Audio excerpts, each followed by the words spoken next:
안녕하세요. 얼마 전까지 교도소에서 살다가 출소한 30대 후반 여자예요. 농담이고요. 웬 교도소냐고요?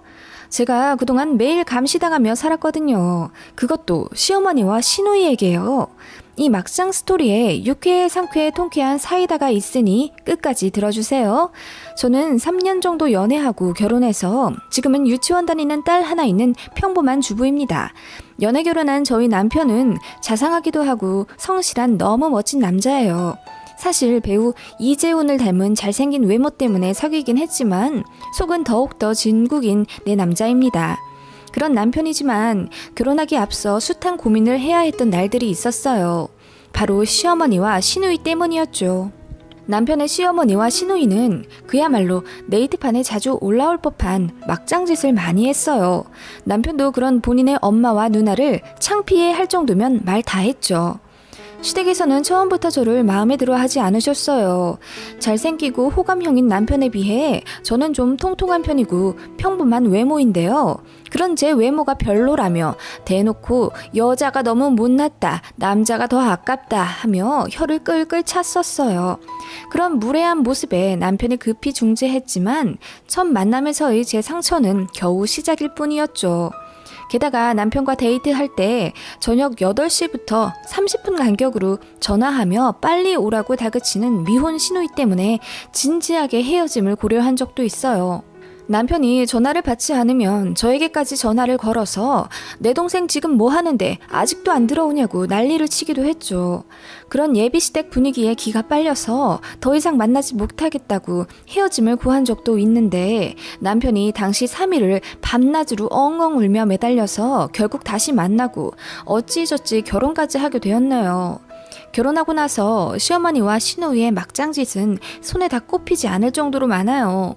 어느 날은 남편과 신혼 때 밤에 침실에서 분위기를 잡고 있는데 갑자기 현관에서 삑삑삑 소리가 나는 거예요.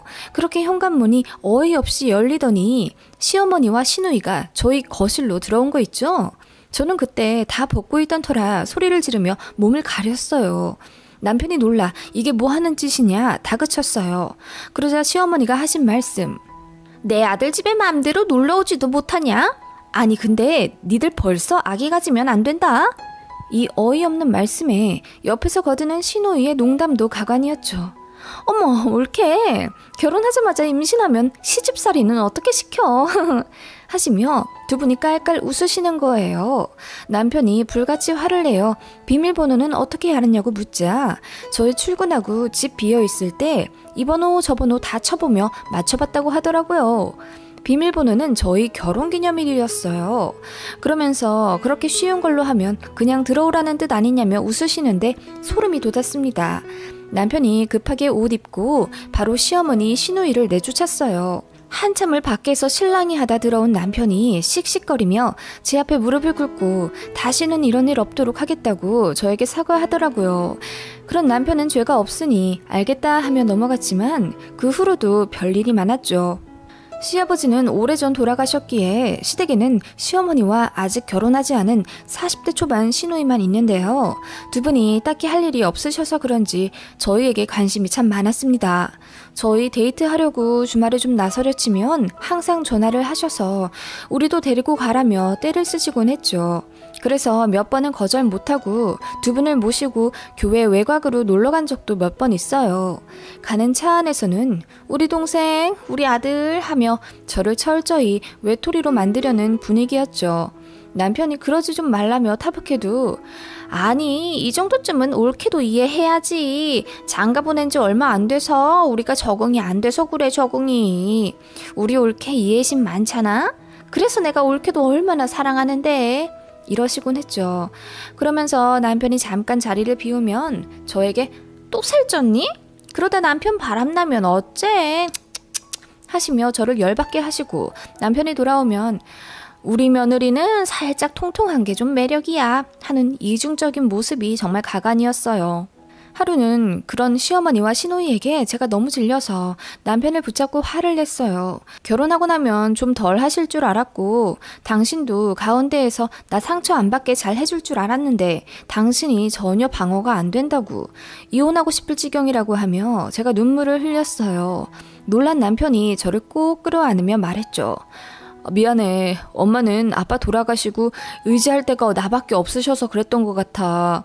누나도 오래 만난 남자랑 결혼 엎어지고 상심이 커서 우리가 행복해하는 모습에 질투하는 것 같았어. 그래도 시간이 지나면 좀 괜찮아질 줄 알았는데 나도 엄마랑 누나한테 진지하게 그러지 좀 말라고 몇 번이나 얘기했었거든. 당신은 모르겠지만.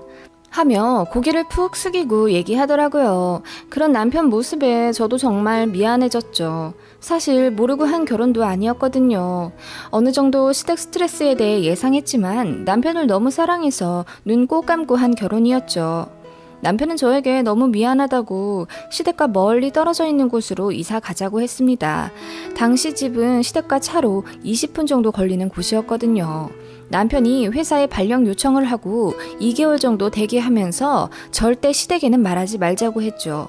그러다가 발령 명령이 떨어져서 바로 이사 준비를 하고 이사 일주일 전 시댁에 얘기했더니 난리가 난 거예요. 어떻게 니들이 그럴 수 있냐며 우리 버리려고 수쓴 거라며 울고불고 저희를 붙잡고 다신 안 그럴 테니 계속 여기 살아달라고 하는 걸 남편이 이미 집도 다 계약됐고 회사 업무 분장도 정해졌다며 물을 수 없으니 이해하라고 단호하게 말했어요. 그렇게 결혼한 지 반년 만에 처음으로 저희 부부에는 시댁으로부터 자유를 얻었습니다. 시대가 멀리 떨어져 필요할 때만 만나게 되니 자연스레 저도 행복해졌어요. 물론 행복을 얻기까지 많은 일들이 또 있었지만요. 명절 연휴 전에 저 먼저 시댁에 내려와 일하지 않으면 가만 안 두겠다는 등 안부 전화가 왜 이렇게 뜸하냐고 새벽부터 벼락 같은 화를 내는 전화도 몇 번 있었지만 때마다 남편이 중재해 주었고 스트레스가 조금씩 줄어드니 자연스레 저도 임신을 하게 되었어요. 그렇게 눈에 넣어도 안 아플 아이가 집안에서 태어나니 서로 분위기가 원만해지는 듯 했어요. 그렇게 소중한 딸을 낳고 나선 시어머니와 시누이도 정말 좋아하셨죠. 그리고 아이가 점점 커서 말귀를 알아듣자 맨날 망언하고 폭언하시던 시어머니 시누이도 제 앞에선 말을 좀 조심하시는 듯도 했어요. 이렇게 평화를 얻는구나 하고 생각했습니다. 1년 전까지만 해도요. 생각하면 좀 이상한 말씀을 종종 하긴 했어요. 저녁에 종종 남편이 아이를 데리고 놀이터에 가곤 하는데 제가 혼자 집에 있으면 귀신같이 어떻게 알고 시어머니가 전화를 하시곤 했죠. 그러면서 일하고 온 남편한테 미안하지도 않냐, 왜 네가 애를 안 보고 남편이 보게 하냐 하며 화를 몇 번 내시기도 했고요. 어느 날은 제가 아이 유치원 친구 엄마와 집에서 차를 한 잔 마시고 있는데 신우이에게 전화가 와선 집에 남편이랑 애 없다고 설마 한심하게 애 엄마들이랑 놀고 있는 거 아니지? 하며 비아냥거리더라고요. 원래도 막말하긴 했지만 참 타이밍 좋게 망언한다는 생각을 몇 번 하던 차였어요. 어느 날 유치원 버스에 아이를 태워보내고 집 앞 마트에 장을 보러 갔죠. 그런데 계산대에서 유난히 낯이 익은 두 여자의 뒷모습을 보게 되었습니다. 누구지? 하고 유심히 봤는데 저는 기가 막혀 소름이 끼치고 말았어요. 그건 바로 저희 시어머니와 시누이였죠. 아니 어머님 그리고 형님 이쪽에 말도 없이 어떻게 오셨어요? 여행 온 차림도 아니고 두 분 다 편한 트레이닝복에 슬리퍼를 신고 계셨죠. 누가 봐도 집에 있다 편하게 나온 차림. 사실 우리 이사 왔어 하시며 한쪽 눈을 찡긋하고 저에게 웃어 보이는 시누이, 그리고 고개를 돌려 피식 웃는 시어머니. 지옥이 다시 시작되는 듯한 느낌에 눈앞까지 깜깜해졌죠. 네? 이사 오셨다고요? 어디로요? 말씀도 없으셨잖아요. 서프라이즈 해주려고 왔지. 우리 혜지 아직 어린데 우리가 좀 도와주면 올케도 좋잖아. 너무 어이가 없었어요. 기절할 것 같았죠. 일단 제가 바쁜 일이 있다고 하고 그 자리에서 빠져나와 남편에게 전화를 걸었어요. 남편도 소스라치게 놀라더라고요. 전혀 몰랐던 것 같았죠. 알고 보니 시어머니와 시누이는 무려 저희 같은 아파트 단지, 그것도 저희 바로 앞동에 전세로 들어왔다더라고요. 그것도 비슷한 층수요. 집에 가자마자 바로 커튼을 열어 시댁이 이사 왔다는 집을 손가락으로 가리켜 찾아봤어요. 세상에, 저희 집이 훤하게 보이는 바로 앞이었네요.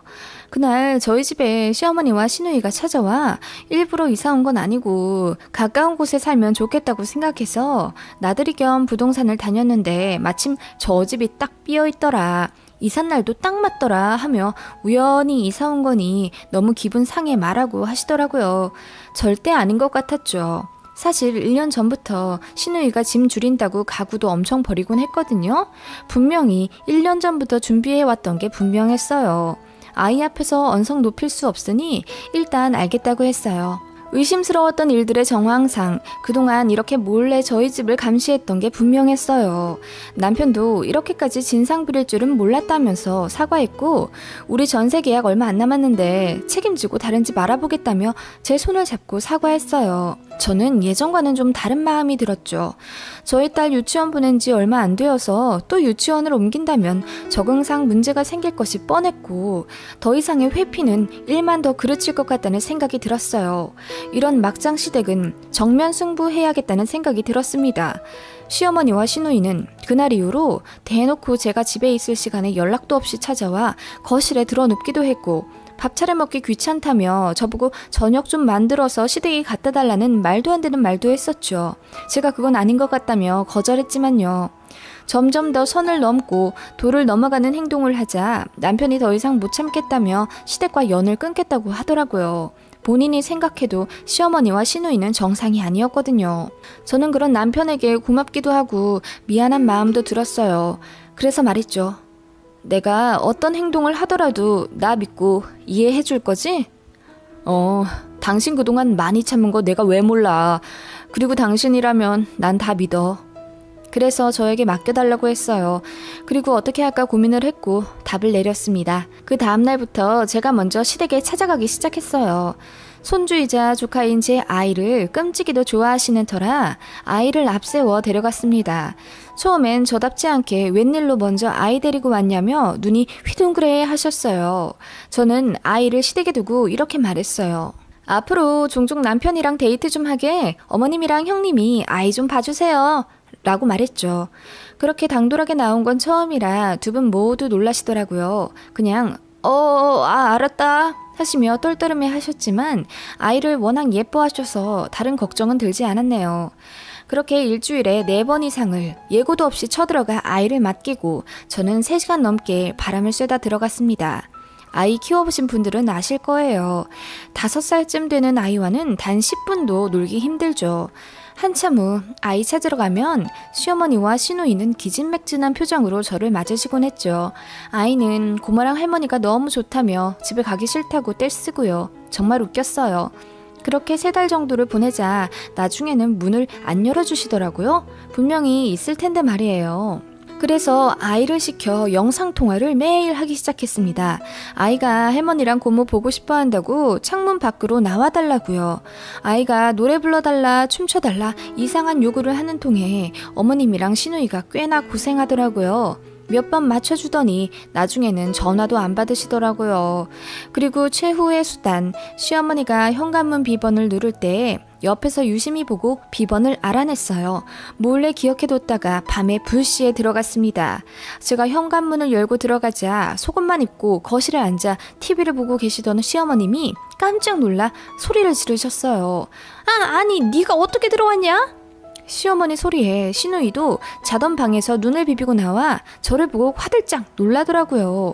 저는 아무렇지 않은 척 사온 캔맥주를 떡하니 식탁 위에 올려놓고 잠이 안 와서 맥주 한 잔 먹으려고 왔다고 너스레를 떨었어요. 그리고 에어컨이 망가진 것 같은데 남편이랑 아이 내일부터 시댁에서 자도 되냐고 물었죠.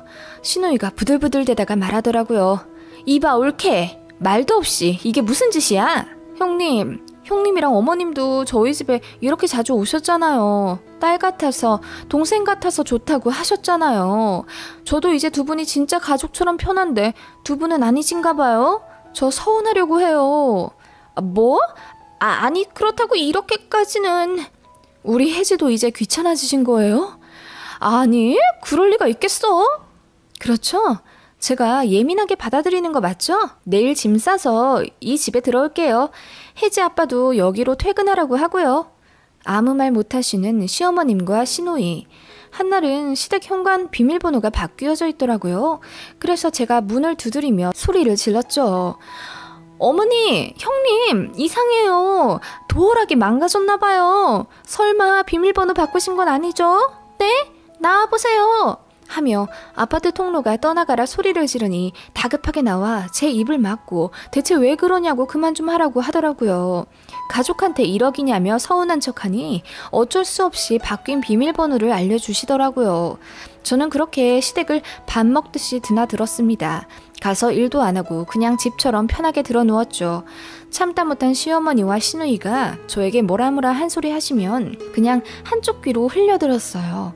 그리고 주말에는 멀리 놀러 가자고 하고 아이를 온전히 시어머니와 시누이에게 맡긴 채 남편과 푹 쉬었죠.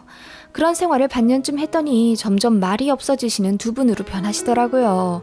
정말 딱 필요한 말만 하시고 저희가 찾아가도 집에 없을 때가 많았고요. 그러다가 우연히 희소식을 들었습니다. 부동산에 집을 내놓으셨답니다. 계약 기간도 안 채우고 급히 이사 가려고 하신 거죠. 사실 알자마자 신우이에게 전화를 걸었어요. 형님, 아이 친구 엄마한테 들었는데 집 내놓으셨다면서요? 말도 없이 가시는 거예요? 어떻게 알았어? 엄마가 전에 살던 동네가 편하시다네. 나도 그쪽으로 일 구해서 가려고. 형님, 서운해요. 우리 혜지 버리시는 거예요? 버려? 뭘 버려? 말을 왜 그렇게 해? 형님이랑 어머님도 저희 이사 갈 때 말도 없이 간다며 버린다고 하셨잖아요. 똑같은데요, 지금? 그게 아니라. 에휴, 나중에 얘기하자. 하시더니 며칠 뒤에 들어온다는 집이 생겼다고 급하게 이삿짐 싸시고 예전에 사시던 동네로 이사 가셨습니다. 그리고 저희가 먼저 전화드리기 전에는 연락도 없으세요. 역시 눈에는 눈, 이에는 이가 진리인 듯해요. 똑같이 군이 뭔가를 느끼신 듯도 하고요. 제가 마냥 만만해 보였는데 작정하고 똑같이 괴롭히니 큰 코 다치신 것 같네요. 혹시 시집살이 당하시는 분들 그냥 똑같이 해주세요. 인생 별거 없습니다. 그렇게 당하면서 살 필요 없잖아요. 저는 저희 아이 때문에 마음 굳게 먹었네요. 시댁 때문에 괴로우신 분들 모두 저처럼 광명 찾으시길 바라요.